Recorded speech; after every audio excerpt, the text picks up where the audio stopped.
अगर मैं ये कहूँ कि हर मंगलवार मंदिर के बाहर जो सबसे लंबी लाइन में खड़ा व्यक्ति है, जो सबसे ज्यादा दान कर रहा है और ऊंचे स्वर में मंत्र पढ़ रहा है, वो शायद सबसे बड़ा भक्त है ही नहीं।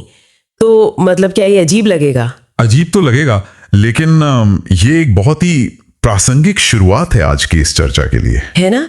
क्योंकि अक्सर जब हम पूजा या भक्ति शब्द सुनते हैं तो हमारे दिमाग में एक बहुत ही स्पष्ट, लगभग एक चेकलिस्ट जैसी तस्वीर उभरती है। बिल्कुल, जैसे मंगलवार को मंदिर जाना है, इतने दिए जलाने हैं, पाठ को इतनी बार पूरा करना है। हाँ, मानो कोई स्प्रेडशीट भरनी हो। लेकिन आज की हमारी ये विस्तृत चर्चा हमें इसी असहज करने वाले सच की तरफ ले जा रही है। और देखिए, हम इंसानों को ना हर चीज नापने की आदत होती है। हमें लगता है कि अगर हम भक्ति को भी किलो में या संख्याओं में नाप लें तो हमें गारंटी मिल जाएगी। एकदम सही। लेकिन जिन लेखों और रिसर्च नोट्स का हम आज अपनी इस डीप डाइव में विश्लेषण कर रहे हैं, उनमें एक बहुत ही अलग और गहरा पैटर्न दिखता है। और वो पैटर्न बाहरी दिखावे से बहुत अलग है। हाँ, तो आज हम उन स्रोतों पर चर्चा कर रहे हैं जो हनुमान भक्ति के सार को समझाते हैं। और शुरुआत में ही मैं ये स्पष्ट कर दूं कि ये चर्चा पूरी तरह से धार्मिक परंपराओं, आस्था और व्यापक हिंदू मान्यताओं पर आधारित है, जैसा कि हमारे सामने मौजूद इन दस्तावेजों में बताया गया है। बिल्कुल, हमारा उद्देश्य किसी विचार को थोपना नहीं है, बल्कि ये समझना है कि इन ग्रंथों में असल में कहा क्या गया है। सही कहा। अक्सर लोग भक्ति को केवल एक अनुष्ठान मान लेते हैं, लेकिन जब आप इन स्रोतों की गहराई में जाते हैं तो पता चलता है कि ये जीवन जीने की एक पूरी कला है। और मजेदार बात यह है कि ये स्रोत बाहरी अनुष्ठानों को पूरी तरह खारिज नहीं करते। वे ये नहीं कहती हैं कि मंदिर जाना गलत है। अच्छा, तो वो क्या कहते हैं? वे उस बाहरी क्रिया को एक बहुत ही कड़े मापदंड पर तौलते हैं, और वो है आपकी आंतरिक मानसिक स्थिति। मतलब ये सिर्फ इस बारे में नहीं है कि आप मूर्ति के सामने क्या कर रहे हैं। बिल्कुल नहीं, ये इस बारे में है कि आप उस मूर्ति से दूर होने पर अपनी आम जिंदगी में दुनिया के साथ कैसा व्यवहार कर रहे हैं। तो चलिए इस गुत्थी को सुलझाना शुरू करते हैं। मुझे लगता है कि विशिष्ट पूजा विधियों पर जाने से पहले हमें यह समझना होगा कि इस भक्ति की शुरुआत असल में होती कहां से है। हाँ, ये बहुत जरूरी है, क्योंकि अगर हम आधार नहीं समझेंगे तो पूरी कहानी मिस कर देंगे। सही कहा। और हमारे स्रोतों में एक बात बहुत स्पष्ट रूप से उभर कर आती है कि हनुमान भक्ति की नींव स्वयं हनुमान जी से नहीं, बल्कि भगवान राम से शुरू होती है। ये एक बहुत ही महत्वपूर्ण बिंदु है। हाँ, स्रोतों में बताया गया है कि जो व्यक्ति श्रद्धा से श्री राम का नाम जपता है, उस पर हनुमान जी स्वतः ही प्रसन्न होते हैं। ये मनोविज्ञान और आध्यात्मिकता का एक बहुत ही दिलचस्प संगम है। इसे हम ट्रांजिटिव डिवोशन कह सकते हैं। Transitive devotion? हाँ, मतलब एक के माध्यम से दूसरे तक पहुंचने वाली भक्ति। देखिए, हनुमान जी का पूरा अस्तित्व, उनकी पूरी पहचान श्री राम और माता सीता की सेवा में समर्पित है। मतलब उनकी अपनी कोई अलग पहचान वो मानते ही नहीं है। बिल्कुल, उनकी भक्ति स्वतंत्र या अलग थलग नहीं है। लेकिन मुझे यहाँ थोड़ी उलझन हो रही है। जरा सोचिए, अगर मुझे किसी से कोई काम है या मुझे किसी का सम्मान करना है तो मैं सीधे उस व्यक्ति के पास जाऊंगी ना? हाँ, आमतौर पर तो हम ऐसा ही करते हैं। तो क्या ये अजीब नहीं है कि आप एक देवता की कृपा पाना चाहते हैं लेकिन पूजा किसी और की कर रहे हैं? क्या इससे हनुमान जी के प्रति हमारी भक्ति बट नहीं जाती? ये बहुत ही स्वाभाविक सवाल है, लेकिन इसे इस तरह से देखिए। हनुमान जी के मामले में उनके आराध्य का सम्मान करना ही उनकी सबसे बड़ी स्तुति है। अच्छा? हाँ, क्योंकि उनका जो अहंकार है, उनका जो ईगो है, वो पूरी तरह से शून्य है। वो खुद को केवल एक दास या सेवक मानते हैं। तो जब कोई राम का नाम लेता है तो हनुमान जी उसे अपने सम्मान के रूप में नहीं देखते। बिल्कुल सही। वो उसे अपने आराध्य के सम्मान के रूप में देखते हैं और इसी से उन्हें सबसे अधिक आनंद मिलता है। अरे वाह! अगर मैं इसे एक बहुत ही प्रैक्टिकल एनालॉजी से समझाऊं तो ये बिल्कुल वैसा ही है जैसे किसी बेहद वफादार दोस्त या सेनापति का दिल जीतना हो। एकदम सटीक है ना? अगर आप उस व्यक्ति का सम्मान करते हैं जिसे वो सेनापति अपना आदर्श मानता है, तो उस सेनापति का स्नेह आपको अपने आप मिल जाता है। आपको उसे अलग से साबित नहीं करना पड़ता। बहुत ही बेहतरीन उदाहरण है। और इसीलिए जब आप राम का स्मरण करते हैं तो आप अनजाने में ही हनुमान जी के उस मूल स्वभाव से जुड़ जाते हैं जो पूरी तरह से राममय है। बिल्कुल, आप हनुमान जी को श्री राम से अलग करके देख ही नहीं सकते। और मानव मनोविज्ञान भी तो इसी तरह काम करता है। वो कैसे? हम उन लोगों की ओर स्वाभाविक रूप से आकर्षित होते हैं जो उन आदर्शों का सम्मान करते हैं जिन्हें हम सर्वोपरि मानते हैं। ये तो बहुत ही तार्किक बात है। ठीक है, तो हमने ये समझ लिया कि राम का नाम इस पूरी इमारत की नींव है। जी, अब अगर हम इस नींव पर खड़ी इमारत, मेरा मतलब है उन अनुष्ठानों की बात करें जो आमतौर पर भक्त करते हैं, जैसे मंगलवार और शनिवार को हनुमान चालीसा या सुंदरकांड का पाठ करना। हाँ, परंपरा के अनुसार ये बहुत महत्वपूर्ण माने जाते हैं। लेकिन यहाँ मुझे एक बहुत बड़ी विडंबना दिखती है। कैसी विडंबना? विडंबना ये है कि हम इंसान इस पूरी प्रक्रिया को एक नंबर्स गेम बना देते हैं। संख्याओं का खेल, बिल्कुल। हाँ, मैंने देखा है कि लोग संकल्प लेते हैं कि मैं एक दिन में 100 बार पाठ करूंगा, पे इतनी तेजी से पन्ने पलटते हैं कि उन्हें खुद नहीं पता होता कि वे क्या बोल रहे हैं। उनका पूरा ध्यान केवल गिनती पर होता है। सही कहा। तो क्या धर्म केवल गिनती करने का साधन बन गया है? हमारे स्रोत तो स्पष्ट रूप से क्वांटिटी से ज्यादा क्वालिटी को महत्व दे रहे हैं। आप बिल्कुल सही जगह पर उंगली रख रही हैं। स्रोतों में इस बात पर बहुत जोर दिया गया है कि पाठ हमेशा श्रद्धा और एकाग्रता से होना चाहिए। एकाग्रता। हाँ, जब हम सुंदरकांड की बात करते हैं, जिसे इन परंपराओं में साहस, विश्वास और भक्ति का प्रतीक माना जाता है, तो हमें समझना होगा कि ये केवल कुछ चमत्कारी शब्द नहीं है जो हवा में जादू कर देंगे। बिल्कुल नहीं। ये ग्रंथ मनोवैज्ञानिक स्तर पर एक एंकर यानी मानसिक सहारे का काम करते हैं। इसे थोड़ा और स्पष्ट कीजिए। ये मानसिक एंकर असल में काम कैसे करता है? देखिए, कल्पना कीजिए कि आज के समय में कोई व्यक्ति किसी बहुत बड़े संकट में है। मान लीजिए उसकी नौकरी चली गई है। हाँ, या वो किसी गंभीर बीमारी से जूझ रहा है। उसके सामने जो चुनौती है वो उसे एक विशाल समुद्र की तरह लग रही है, जिसे पार करना असंभव है। सही है। अब जब वो व्यक्ति पूरी एकाग्रता के साथ सुंदरकांड पढ़ता है, तो वो केवल एक पुरानी कथा नहीं पढ़ रहा होता, वो उस अध्याय को पढ़ रहा होता है जहां हनुमान जी एक असंभव लगने वाले समुद्र को लांघ जाते हैं। मतलब वो व्यक्ति अपने आधुनिक संकट की तुलना उस महासागर से कर रहा होता है। एकदम सही। अगर वो व्यक्ति बिना ध्यान के सिर्फ 100 की गिनती पूरी करने के लिए पाठ करेगा तो उसे कोई फायदा नहीं होगा। हाँ, क्योंकि उसका दिमाग तो गिनती में लगा है। बिल्कुल। लेकिन अगर वो पूरी एकाग्रता से हर शब्द के अर्थ को महसूस करते हुए पाठ करता है, तो उसके भीतर एक कॉग्निटिव रीफ्रेमिंग होती है। Cognitive reframing. हाँ, उसका दिमाग उसे संदेश देता है कि जिस तरह हनुमान जी ने हर बाधा को अपनी बुद्धि और साहस से पार किया, वैसे ही ये वर्तमान संकट भी पार किया जा सकता है। अरे वाह, ये एकाग्रता आपके नर्वस सिस्टम को शांत करती होगी। बिल्कुल, घबराहट को कम करती है और आपको स्पष्ट रूप से सोचने की शक्ति देती है। ये सच में बहुत गहरा है। मतलब हनुमान जी के केवल शारीरिक शक्ति की बात नहीं हो रही है, बल्कि उनके अटूट फोकस और मानसिक संतुलन की बात हो रही है। जी बिल्कुल। जब हम पाठ में एकाग्र होते हैं तो हम असल में उनके उस मानसिक संतुलन को अपने भीतर डाउनलोड करने की कोशिश कर रहे होते हैं।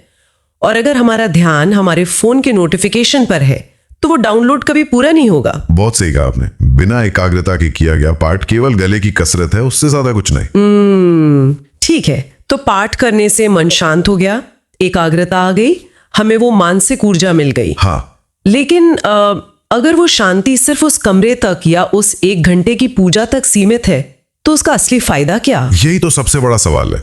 यहीं पर हमारे स्रोत एक बहुत बड़ी और कड़ी चेतावनी देते हैं, क्योंकि ये स्रोत केवल मंदिर के अनुष्ठानों पर रुक नहीं जाते, वे सीधे हमारे वास्तविक जीवन के कर्मों तक पहुंचते हैं। बिल्कुल। और ये इस चर्चा का सबसे महत्वपूर्ण हिस्सा है।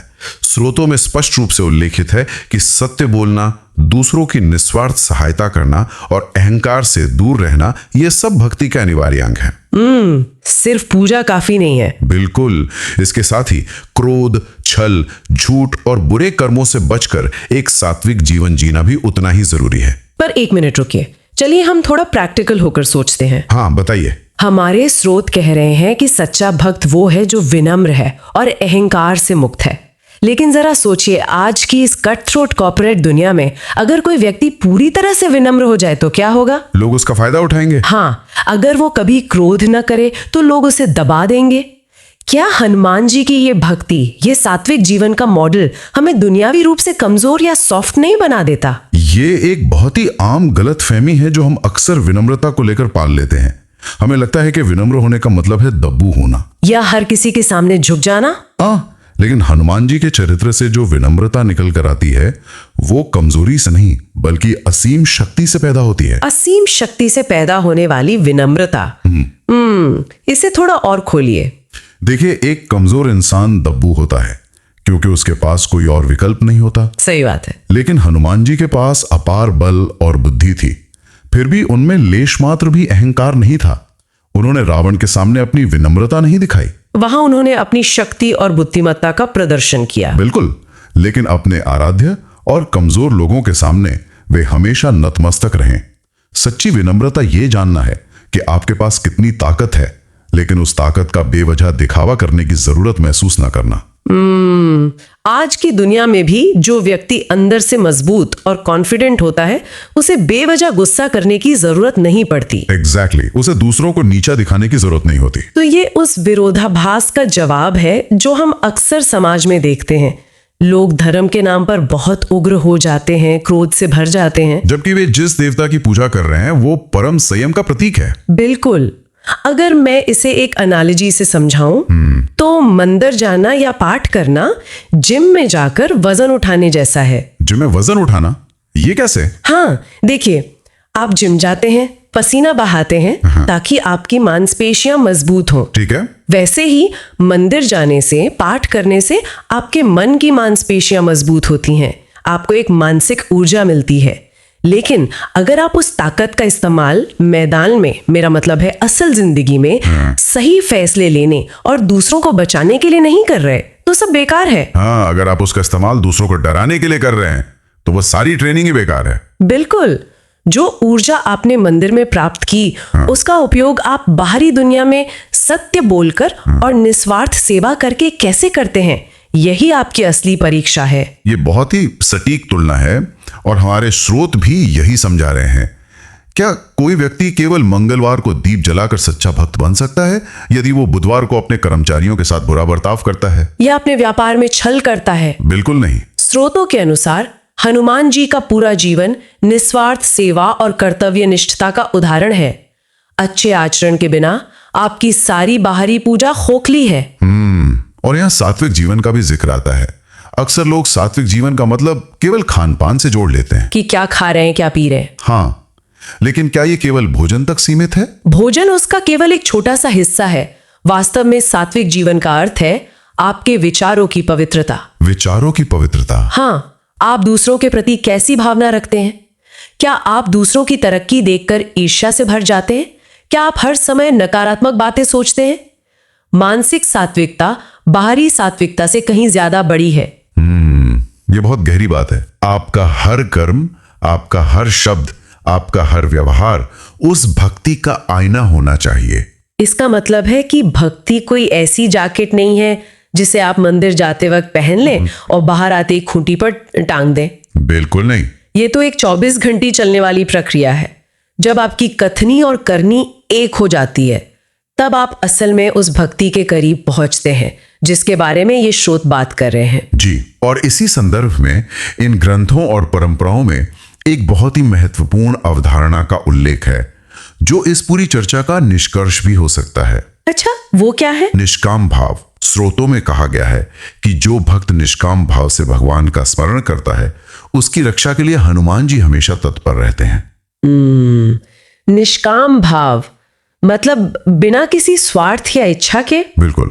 लेकिन अगर हम ईमानदारी से देखें तो आज की इस तेज तरार लेन देन वाली दुनिया में ये लगभग असंभव सा लगता है। असंभव क्यों लगता है? क्योंकि हम अक्सर प्रार्थना को एक ट्रांजैक्शन या लेन देन बना देते हैं। भगवान को हमने एक एटीएम मशीन की तरह मान लिया है। ATM machine? हाँ, जिसमें हम अगर 2 दिए और 1 नारियल डालेंगे तो बदले में नौकरी, सेहत या बैंक बैलेंस निकल कर आएगा। हमारी हर प्रार्थना के पीछे एक विश लिस्ट छिपी होती है। ये सच है। और मनोवैज्ञानिक दृष्टिकोण से देखें तो यही कारण है कि आज लोग पूजा पाठ करने के बाद भी इतने तनाव में रहते हैं। तनाव में? वो कैसे? जब आपकी भक्ति एक लेन देन होती है तो हमेशा ये डर बना रहता है कि क्या मेरा काम होगा, या अगर मैंने ये पूजा नहीं की तो क्या मेरा नुकसान हो जाएगा। अरे हाँ, ये तो होता है। ये एक तरह की एंजाइटी को जन्म देता है क्योंकि परिणाम तो आपके हाथ में नहीं होता। ये बहुत ही दिलचस्प नजरिया है। मतलब जब हम मांगने के लिए प्रार्थना करते हैं तो हम शांति नहीं बल्कि एक नया तनाव घर ले आते हैं। एकदम सही। लेकिन जब आप निष्काम भाव से भक्ति करते हैं, यानी बिना किसी शर्त के, बिना किसी सौलेबाजी के, तो वो एंजाइटी पूरी तरह से खत्म हो जाती है। क्योंकि आपको कुछ मांगना ही नहीं है। बिल्कुल। जब कुछ मांगना ही नहीं है तो कुछ खोने का डर भी नहीं है। भक्ति अपने आप में ही परिणाम बन जाती है, साधन नहीं। ये तो बहुत ही मुक्तिदायक विचार है। हाँ, ये मानव मन को परम शांति और स्वतंत्रता का अनुभव कराता है। ये सब सुनने के बाद मुझे लगता है कि हमें भक्ति की अपनी पुरानी परिभाषा को पूरी तरह से रीसेट करने की जरूरत है। आज हमने जिन स्रोतों का विश्लेषण किया उनका संदेश बहुत स्पष्ट है। जी। हनुमान जी की कृपा कोई ऐसा शॉर्टकट नहीं है जिसे आप कुछ मंत्रों के उच्चारण से पालें। ये एक आजीवन चलने वाला संकल्प है। सही कहा। प्रतिदिन श्री राम का नाम लेना, अपने दैनिक जीवन में ईमानदारी और विनम्रता दिखाना और बिना किसी लालच के अपना कर्तव्य करते रहना, सच्ची श्रद्धा यही है। बिल्कुल। और शायद असली सवाल ये नहीं है कि हम अपनी प्रार्थनाओं के बदले भगवान से क्या क्या मांग सकते हैं। तो असली सवाल क्या है? असल सवाल ये है कि जिस दिन हम मांगना और सौदेबाजी करना छोड़ देते हैं, उस दिन हम खुद अंदर से क्या बन जाते हैं। क्या वो निस्वार्थ भाव हमारे जीवन की हर उलझन को देखने का नजरिया नहीं बदल देगा? ये सोचने वाली बात है। शायद इस लेन देन वाली दुनिया में सबसे बड़ी क्रांति कुछ ना मांगना ही है। इसी विचार के साथ आज की चर्चा यहीं समाप्त करते हैं। जी, धन्यवाद। हमारे साथ जुड़ने के लिए बहुत बहुत धन्यवाद।